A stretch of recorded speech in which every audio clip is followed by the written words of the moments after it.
Right now, you guys are 96 in the country in rushing yards per game. I'm sure there are a lot of factors, but is the O-line not playing up to par? Is it schematical? What are you seeing as kind of the biggest culprit? Yeah, watch the film, and I think we have the personnel to do it. When you look at some of the plays that we ran, I think there was probably one play that schematically I felt like we were going uphill. I think for the most part, the schemes we ran, there was really pretty good looks. Now, there was an extra guy there a lot, especially when we had two tight ends in the game, and that opened up some things in the pass game, which was good. But we just got to execute it better. We got to coach it better. That starts with me, and we got to figure out a way, whether we're doing too much, too little, whatever that is. But I felt like the scheme and what we were doing was very sound, and I think we have the right guys. So what does that come down to? We got to coach it better. Do you expect to have Trey this week? Yes. Yeah. Over to the right, Dobbins-Berry, WBNS. Coach, since 2000, the Buckeyes are 3-5 at Ross Egg. Jeez. Anything you can put a finger on why over there? No, I can't. But I know it's been a difficult place to play for sure. And this team's no different. They're very well coached. They have good players, and I know they'll have a great atmosphere there. So, we're into October now, middle of the season, playing on the road in the Big Ten, and all these games are critical and difficult. So we got to have a great week of preparation, and this is about what we expect this time of year. Knowing that the history and anything, do you do anything different this week to make sure? No, we're still growing. We're working. We're a work in progress in all areas. We got to keep building, so we're nowhere we need to be, and that's okay. But we gotta be hungry this week, and we gotta have urgency, and we gotta fight to get better. And our guys feel that. You can see that. There's some things we did well on Saturday, but things we got to get better at. And so Purdue is just next on the list. Third row right, Dylan Davis, Delaware Gazette. When you have a young quarterback that you're trying to kind of just bring along week after week, how do you balance introducing new things to him? Or is it a thing where you just want to see him do the things that you're asking him well, but also like trying to introduce new concepts? I guess where's he at on that? Have you been introducing new things to him week after week? I think it depends on who you're playing.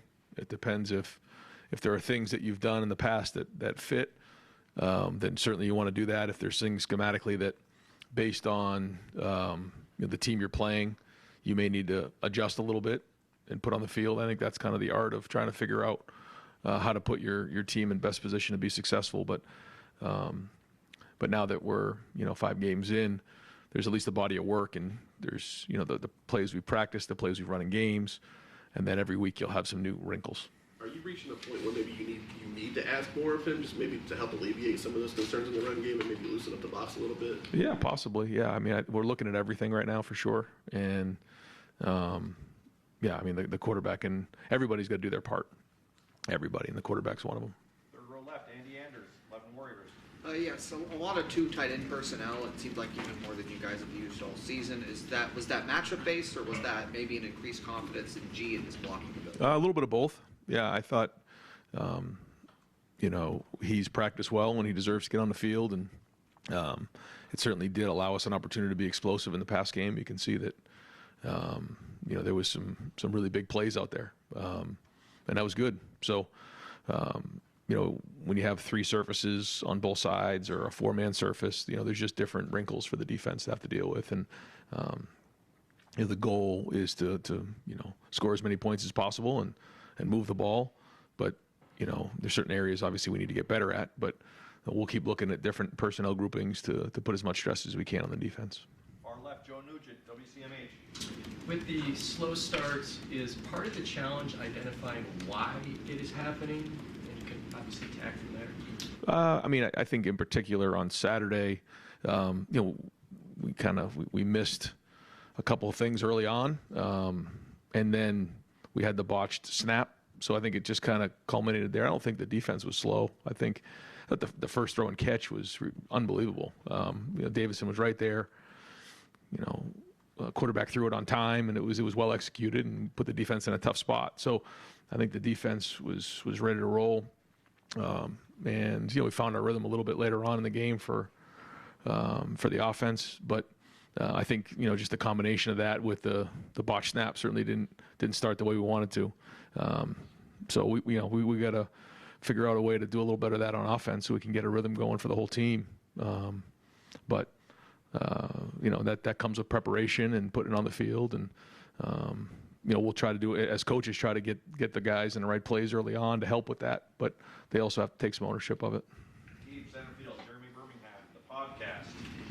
Brian, there's been a lot of conversation with Jim Knowles and how the defense has recalibrated itself and changed some philosophies. Has there been anything offensively that you felt you've changed heading into this year? And if not, is there something holistically that you think maybe you need to change on offense? No. I mean, I don't think philosophically we've changed anything. We know that some of the teams that have slowed down, that has changed a little bit in terms of how we've approached our game planning. But other than that, no. I mean, you try to find the right things that fit the guys that you have at the time, knowing that, especially when you get in November or October and November, you're going to get some bad weather days. You got to be able to run the football. You got to be able to run the ball in the red zone. You got to be able to convert on short yardage, all those types of things. So that has to be part of your game. And that hasn't really changed. We're going to continue to work towards that, but also be explosive as we possibly can on offense. Far right, Adam King, WBNS. Coach, I feel like last year you talked a lot about competitive excellence and getting up for games even if they aren't, the game you circle on the calendar. But this year, undefeated Maryland, obviously you can't sleep on Purdue with the history there. Then you've got Penn State, Wisconsin. How do you guys constantly keep getting up knowing that the next game is just another huge game? Yeah, we call it the competitive stamina, and we still do. We still talk about that, bringing it every week, and it's something that comes up this time of year because of exactly what you're saying. And it's not about the team we're playing; it's always about us. But we're just in a constant grind to get better and to improve in all these different areas. And we know, our first goal was to win the first game, then win the next 10, and then win the rivalry game. And we have these goals, and so we knew this was going to be a long stretch. We talked about it during the bye week, and you got to bring it every week. That's part of the deal. When you come to Ohio State, you're not allowed to have a bad day. When you look at early on in the season, you talked about balancing with Hartline the offensive duties. How has that through 5 games panned out for you guys? Yeah, good. I think we got a good good synergy on offense, and there's certainly all kinds of areas that we want to get better at. That's unlike any other organization, but no, I think we got a good group of guys. Right in front of them, Clay Hall, WSYX. Reading the notes here, they have a freshman a D tackle who has 3 picks. He leads the Big Ten in solo tackles. Is he somebody you have to scheme against? I mean, I think they're doing a great job. Schematically, Coach came over from Illinois, and they did a nice job there. He's coached at Missouri. He's coached at some really good places, and good defenses have followed him. And he's going to recruit really good players. He has really good players now. So he seems like a really intelligent guy who gets his guys in the right spot and they play hard. Yeah, I mean, we look hard at the personnel and make sure that the matchups are right. Fourth row right, Spencer Holbrook, Letterman Row. Brian, do you have an update on Emeka at all? No, not right now. One thing I can tell you is that it's not going to be a long-term issue. We'll probably have a better idea how he's doing later in the week. But good news was it's not a long-term issue, and we'll kind of reevaluate as the week goes on. And then, Kyle was 8 of 11 on first down, I think 187 yards and a touchdown. How much does that take pressure off the running game to be perfect when you've got a quarterback that's that efficient on first down? Well, that's it. The goal is to get 4 yards on first down, and if teams are going to load the box, then he's got to do a great job of being efficient in that exact spot. And when you can do that, then like you said, it takes pressure off the run game. It all goes together. So whether we're talking about the quarterback making checks or throwing the ball or whatever those things are, reading people, he has to do his part, and part of that is exactly what you're saying. And that's like the first play of the game, we don't complete the bubble. That's part of the run game. We got to complete those balls. That's got to be like a long handoff. That's what we call it. He knows that. But yeah, I mean that's a big part of what we're doing. Right next door, Cameron Teague Robinson, The Athletic. Maryland and Notre Dame, both weeks, you guys rushed for, I think it was less than 1.5 yards before contact. When you look at those films, do you see a common thread there, or was it just for, like you said, for it? No, I think we can do a better job of getting movement up front. I think we can do a better job of getting to the second level and getting the running backs there. I think the running backs can do a better job of seeing it. So, it's a little bit here, a little bit there. And I'm not just going to sit here and tell you it's one or two things. And so we're just going to keep swinging at it. And that's kind of sometimes how the run game goes. You got to keep working to get better at it. And, that's not going to be any different this week. Do you expect to get mine more work? Or I know you said Trey's probably coming back, but how do you see that rotation? Well, again, we'll see as the week goes on, how that shakes. But I thought he ran hard when he had his opportunity in the game on Saturday. Bill Landis, the podcast. I know that the kind of stretch wide zone run has sort of been your base run play since you've kind of been the head coach here.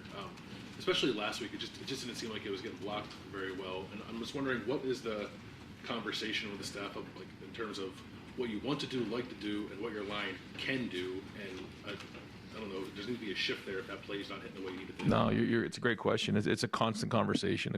You can imagine it was brought up again this week, and trying to identify exactly that. Schematically, you're trying to figure out what your guys can do well, and then does it fit your backs? Does it fit your line? Does it fit your quarterback? Trying to find the right angles. And the one thing about the stretch play is it gets people out in space. It's not just a bunch of guys in a small area. And when you're in the pistol, you don't give away, running one way or another. You can get downhill. There's a lot of positives to it, but you're right. I mean, we're looking at all those things and trying to make sure that we can find the right mixture for these guys.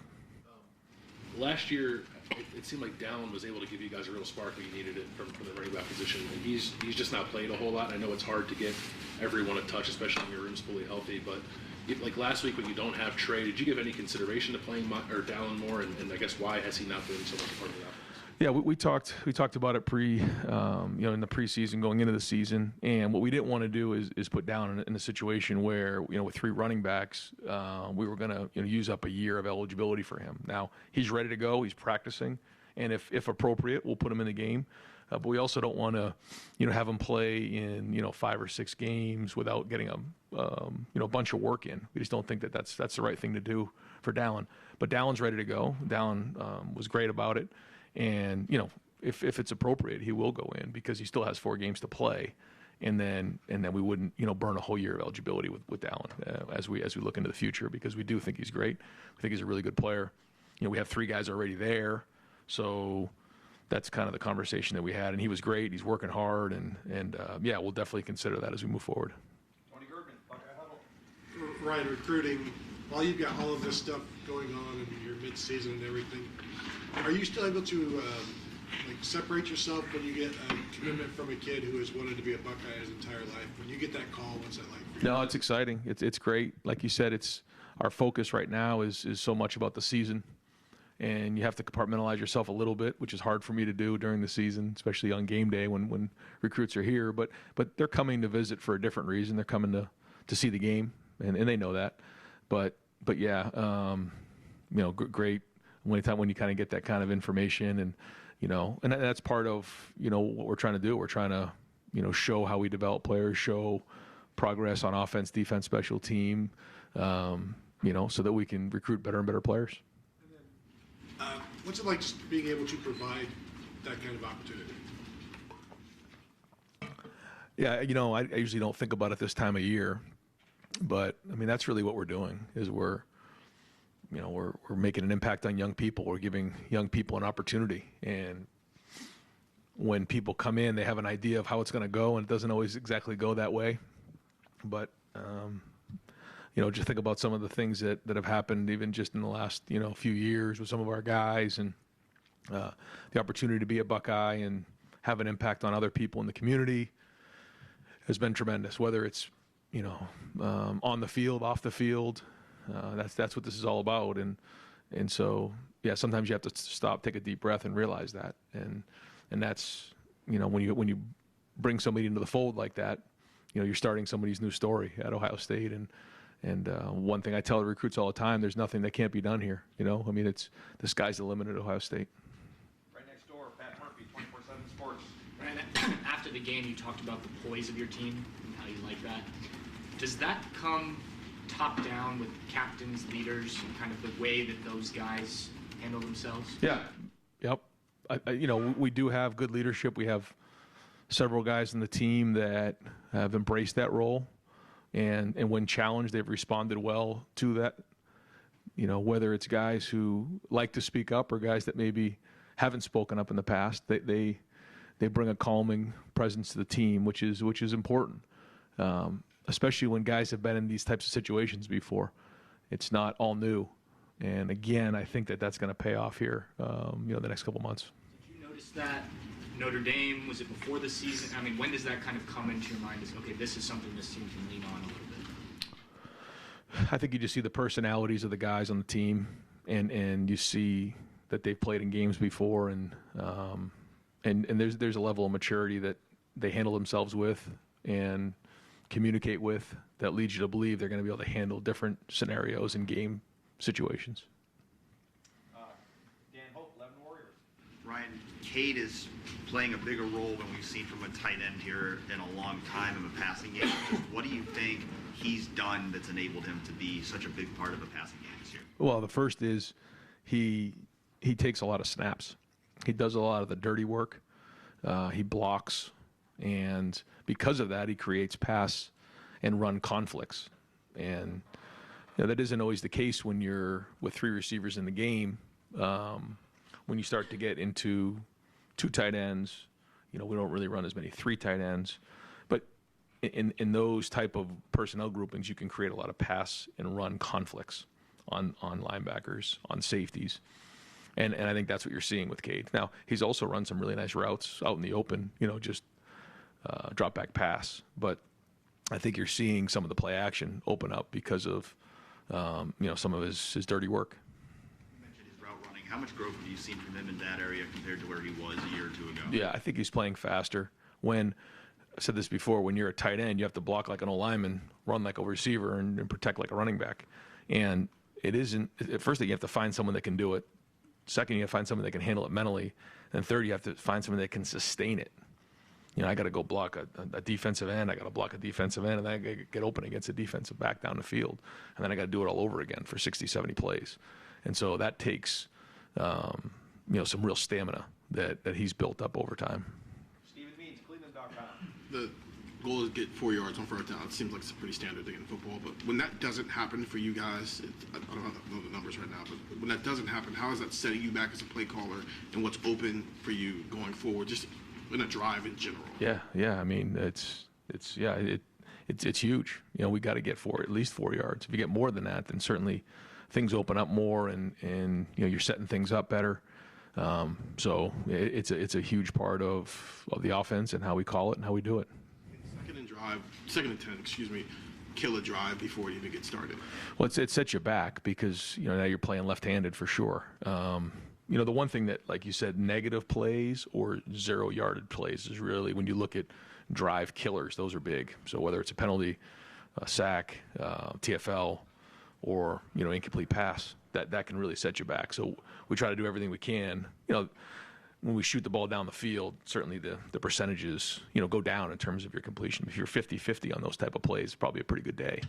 But you also have to consider that into the equation when you're building a game plan. Joey Kaufman, Columbus Dispatch. Ryan, you mentioned the fake punt, or not the fake punt, the snap was not a fake punt. It was an important distinction there. I guess what happened on that? What can sort of prevent that from happening again?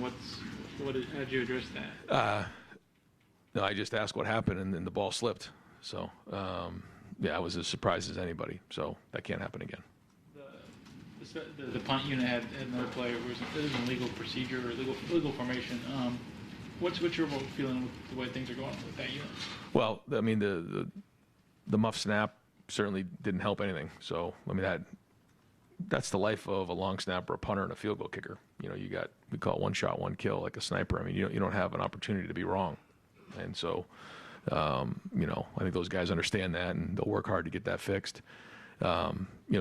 Xavier on that play was lined up, he was a hair into the backfield, so we got to get him up.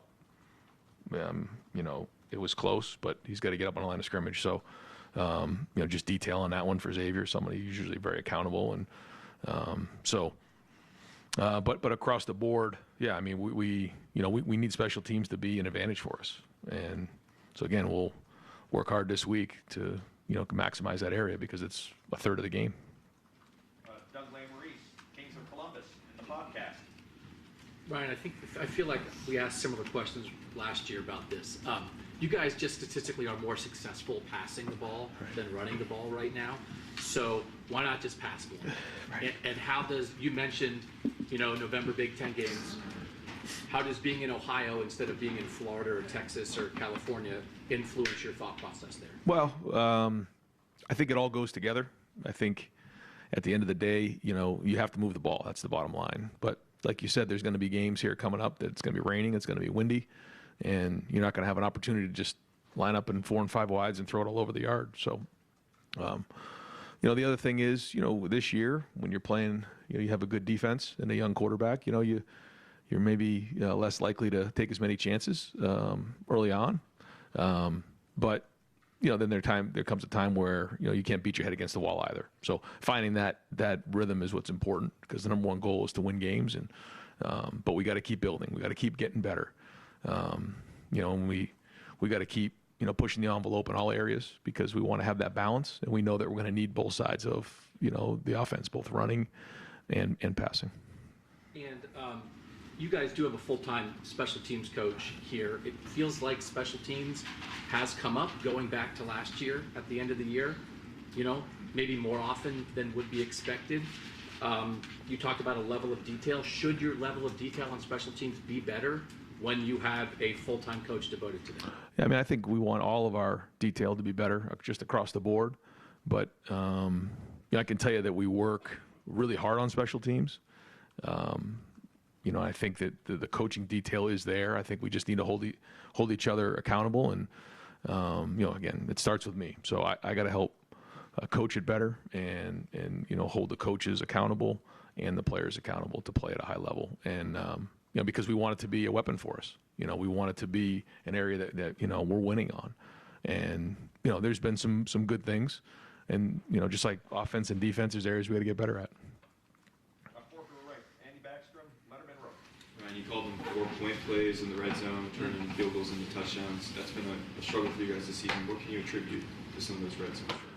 There's been some good things too. I thought it was, Kyle threw 2 back-to-back touchdowns. That was great to see him. That was the most confident I've seen him in the pocket, back-to-back, 2 in a row like that. That was well done. I thought we hit the sweep really well to Mayan. That was well executed. Julian Fleming came down and did a nice job on the Mike linebacker. So those were good. When I look at that, the one drive there, we called the screen there. We knew we were getting zero coverage, and the 3 technique or 4-eye didn't quite rush the way we thought he would, and he ended up right in the passing lane. And so Kyle did a nice job of ditching the ball, even though he got an intentional grounding. He didn't put the ball in harm's way. So that one hurt us. And then we went down on the next drive, called the play action pass. The safety didn't come down the way that maybe we thought he would have after we ran the other play. And Kyle did a good job of throwing that away. We didn't get what we wanted on the power play. Just didn't get enough movement up front. Didn't quite hit it the maybe we wanted to hit it to at least create a situation where it could have been a 2-down situation. And then we tried the throwback to Cade and got too much penetration up front. So, I can kind of go through every play and recognize the areas, but it comes down to execution at the end of the day. Austin Ward, the podcast. Brian, did you have to run on Sunday? Oh, yeah. I'm not trying to get you fined, but it feels like we've been getting a number of apologies from the Big Ten or post-game explanations. What is your involvement in trying to get that clarity afterwards? What is your level of frustration with the way it's seemingly happening every single week? Yeah, like you said, it's hard for me to say much.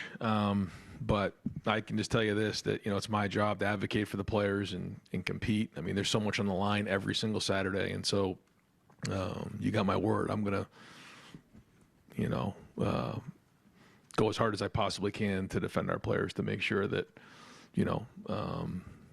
they have the best environment to be successful. That's the best way I can put it. You do with apology letters. You frame those. Those mean a lot to you. No comment. I wish I could say. Nathan Baird, Cleveland Maryland.com. When you have a unit like with the offensive line right now, I know you're trying to improve every position all season. When you have one that's a little bit farther behind right now, can you afford to alter things in practice to account for that, to try to bring that group along? Like, how do you do that, and what does it cost you to do? No, I think that's exactly right. I think you got to figure out, okay, what are the areas that we're maybe coming up short in? Now, this is just with everybody, but, just like anybody else in any other line of work, I'm sure, is, if there's areas you got to improve on, we got to look at everything. Got to look at, what we're doing, how we're doing it, how we're preparing, how we're practicing it, how we're calling it. I mean, every part of it. And, that's going on. You said you think you have the personnel right now, but coming into the season, there was a lot of talk about how Luke was looking early on, how Mecca had come on, Tegra Shabola. So is there still a gap between where those guys are at and where your 5 starters are at? I think so. Yeah. When we looked hard at it, I just don't see any of those guys right now pushing. I'd like to see that, but don't see them like pushing on the door enough to say, someone deserves 20, 30 snaps in a game just yet. But there's still a lot of football left to play, and it's feel free to make a push. We want that in practice. Right behind him, Jeff Gilbert, Press Pros. Excuse me, back to the run game thing still. The line, the personality that teams have, this group as a line, what's their personality and how does it need to evolve to be what you want it to be? Yeah, I think when I always say execution fuels emotion, I think when we are executing, you see that emotion come into play, and I think that's a huge part of it. So, I don't think they're not playing hard. I don't see that part of it. I think they're working to play hard. They're working to play physical, and there's certain areas like hand placement, pad level, identification of things that we can all improve on. But it's not just the offensive line either. I think the running backs have to take some responsibility. The quarterback's got to take some responsibility. The wide receivers, the tight end. I mean, everyone's got to do their part here. So we're all looking at it and pushing to make it better. You're working with them hard. Does it feel like we're all picking on them a little bit, or do you feel like this is kind of justified all the questions about this? This is the expectation. I get it.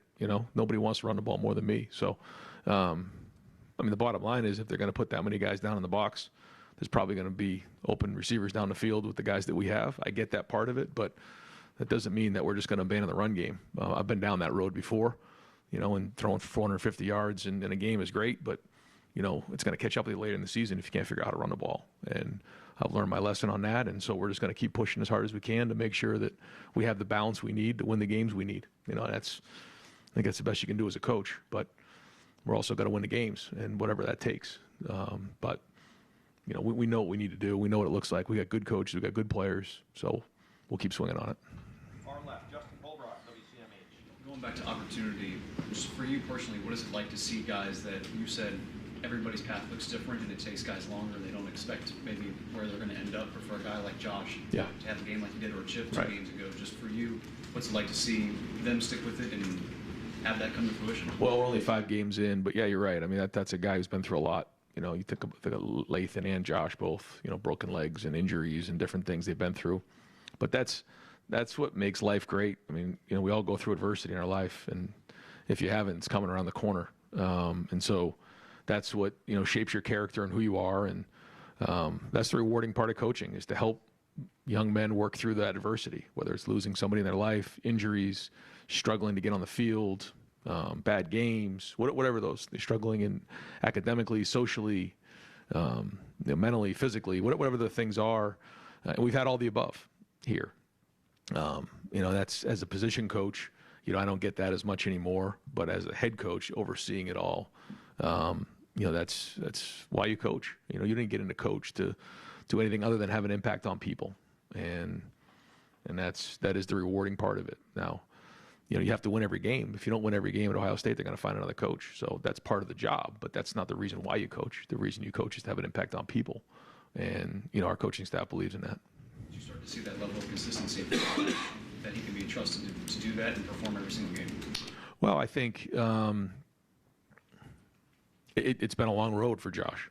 It has. There's been a lot of ups and downs, and he's stuck through it. He's persevered. He's come out the back end, and now he's the best version of himself. Now, it's week to week, but you're seeing what he's capable of. And so now he's got to continue to do it over time. Bill Rabinowitz, Columbus Dispatch. I know at Ohio State the expectation is you reload and not rebuild, but the fact is that you did lose 3 NFL players on that line, including a high first-round pick. Is it just possible that this talent on the line is just not quite what you want it to be right now? I think that's hard for me to say because, I believe in our guys, and I think, they're plenty good enough to go win every game. So, I tell you if I didn't think so. And so then what we're going to do is just continue to grow to get better. I mean, there was a point where, Paris Johnson wasn't quite where he needed to be. He was in his sophomore year, he was at right guard, and then he moved over to tackle. And then as the season went on, he got better and better. So we're going to keep pushing these guys to get better and better because, like you said, the expectation is so high. Actually, I'll let you go. That's all. Okay. We'll do another one. Okay, we'll wrap things up with Tim May on 3, Letterman Row. Yeah, just 3 quickies. I was going to ask a smart leg, but I'm not. But on the Xavier Johnson illegal motion penalty, what's the coaching point there, or was it? Yeah, the penalty was called because he was going towards the line of scrimmage to gain an advantage. So we can't be going towards the line of scrimmage when we go into motion. So he was. I mean, when you watched the video, that was correct. That was what it was called, yeah. That's what it was called. As you sit here right now and sort of dovetailing off all the questions about the offensive line, are you sitting here right now, are you disappointed in the progress thus far? What word would you use to describe that? Is it just, guys slow in recognition on what's going on a particular play? Because I would think you have answers for almost anything a defense does throw at you in some form or fashion. Just what word would you use, I guess? I think if we were talking about a particular play, we could probably watch the film and I could tell you on each play what needs to get better. And again, when you look at it and you say, it's personnel, it's coaching, or it's scheme, I mean, I'm very, very critical of that. There were a couple plays that we probably could have called in a different, and so that got us off schedule. But for the majority of them, I thought they were decent. I thought the angles and the leverage was decent on the plays. And then, look at the personnel, like, were we just getting flat out beat? I think we can do a better job with our hands. Yes. We need to do a better job with our pad level. Yes. But then just, between the line and the running back and just the overall execution, it wasn't there. So, I don't know if I have a word other than we're just going to keep swinging on this thing. And, it's one of those things where if you can solve it, it's going to be rewarding because, we're working so hard at it, but everybody's got to take responsibility. Yeah, the reason I ask that is there is no simple answer to a question like that at this point. And then number 2, as you sit here right now, I know it's knock on wood time and all this kind of stuff.